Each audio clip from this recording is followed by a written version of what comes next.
Hey there, and welcome to the Next Level Mindset Podcast, where I explore the mindset shifts that empower you to break through limitations and start living from your highest potential. I'm your host, Tim Peterson, mindset and personal development coach and founder of Next Level Mindset Coaching. Before we dive into today's topic, if you're ready to take your personal growth to the next level, I invite you to visit nextlevelmindsetcoaching.com. That's my website. Again, it's nxtlevelmindsetcoaching.com.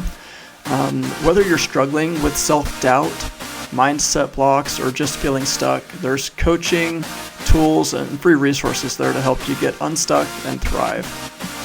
Again, that's nextlevelmindsetcoaching.com. Today's episode has to do with the fear of needing to control everything around you, right? Or being able to let go of the need to control everything.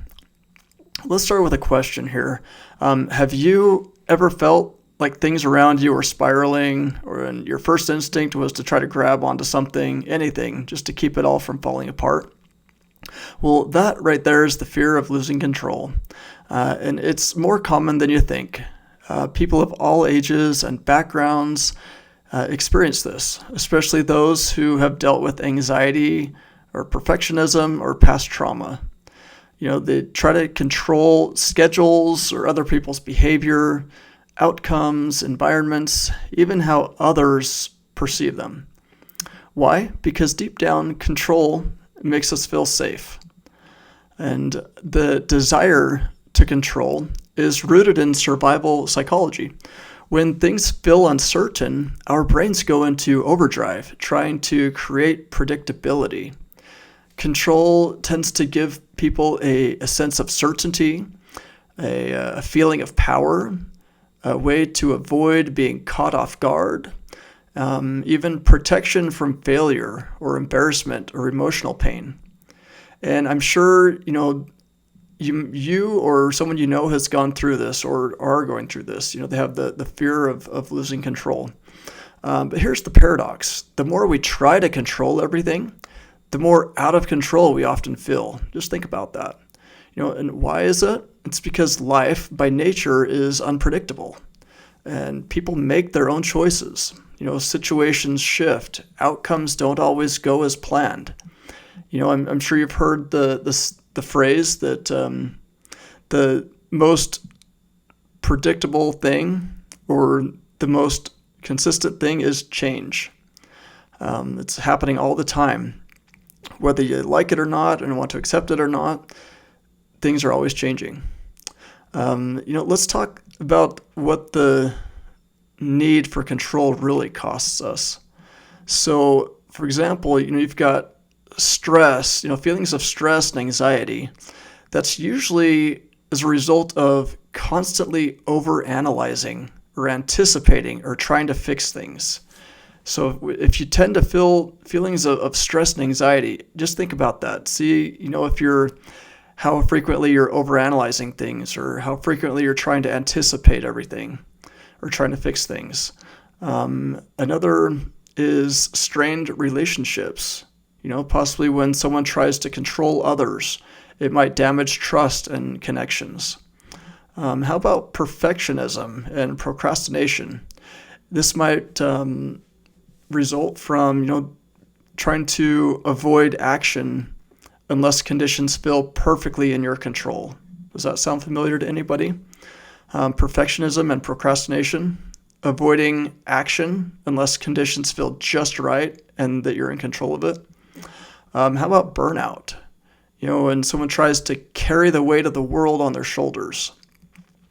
They've just got too much they're trying to help everyone with, but they're just getting burnt out doing it.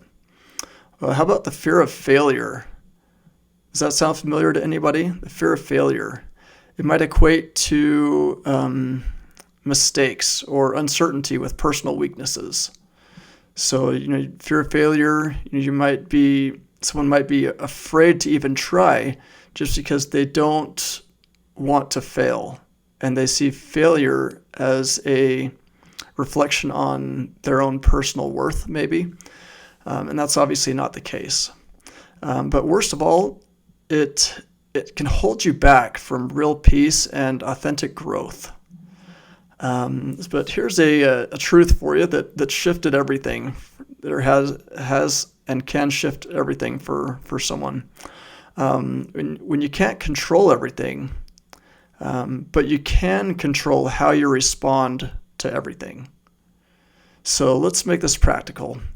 Here's what's within your control: your thoughts and how you choose to reframe them, your actions or your attitude, your intentions, your self-talk, and your boundaries.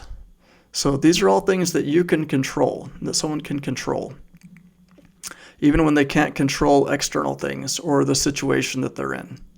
Notice that this doesn't include the weather or someone else's opinion or the traffic or how someone reacts to you, but it includes the most powerful thing, which is your mindset.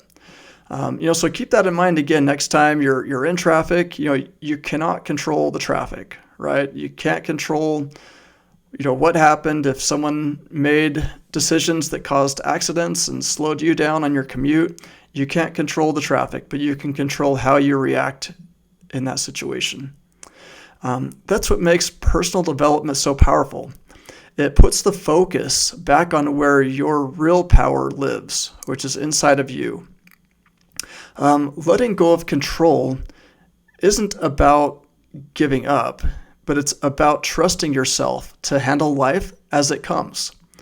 So here's 5 practical ways to start. The first is awareness. So catch yourself in the act. When you feel that tightness in your chest, just ask, what am I trying to control right now, and why? The second is just breathe, and ground yourself. Control is often tied to fear. Breathing deeply reminds your nervous system that you're safe right here and right now. So again, when you start to feel stressed, say you're in traffic and you can't do anything about the traffic, you're feeling rushed and you're going to be late to work, just take some deep breaths, just ground yourself. You can only control how you react in that situation. A third step is to focus on the present moment.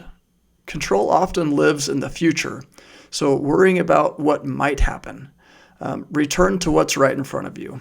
You can't control what possibly might happen, but just what you can only control what you do in the current moment. Trust in your resilience. Instead of needing certainty, develop confidence in your ability to adapt. Say it with me. I don't need to control everything.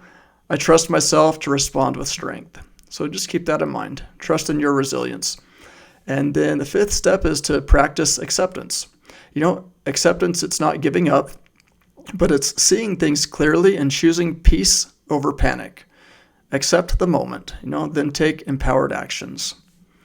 So here's a mindset reframe to keep in mind.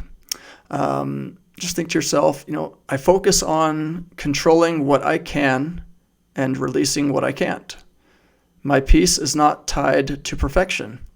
So when you shift from controlling everything or trying to control everything to just controlling your response and your actions, you unlock your true personal power.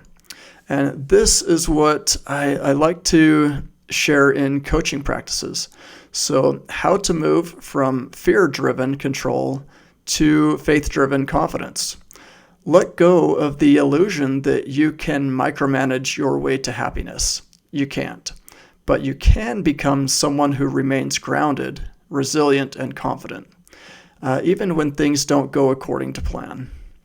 But to wrap up today's episode, let me leave you with this. Control does not create peace. Clarity and self-trust do.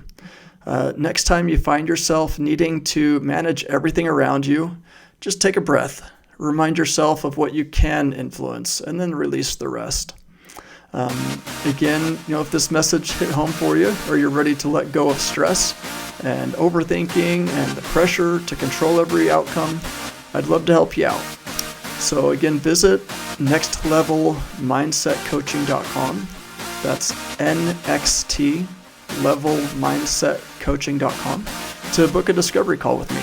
We can explore some coaching programs or to take a free mindset assessment. But your next level begins the moment that you stop needing to control and start learning to trust. So thanks for spending time with me today. Keep growing and keep breathing, and I'll see you in the next episode.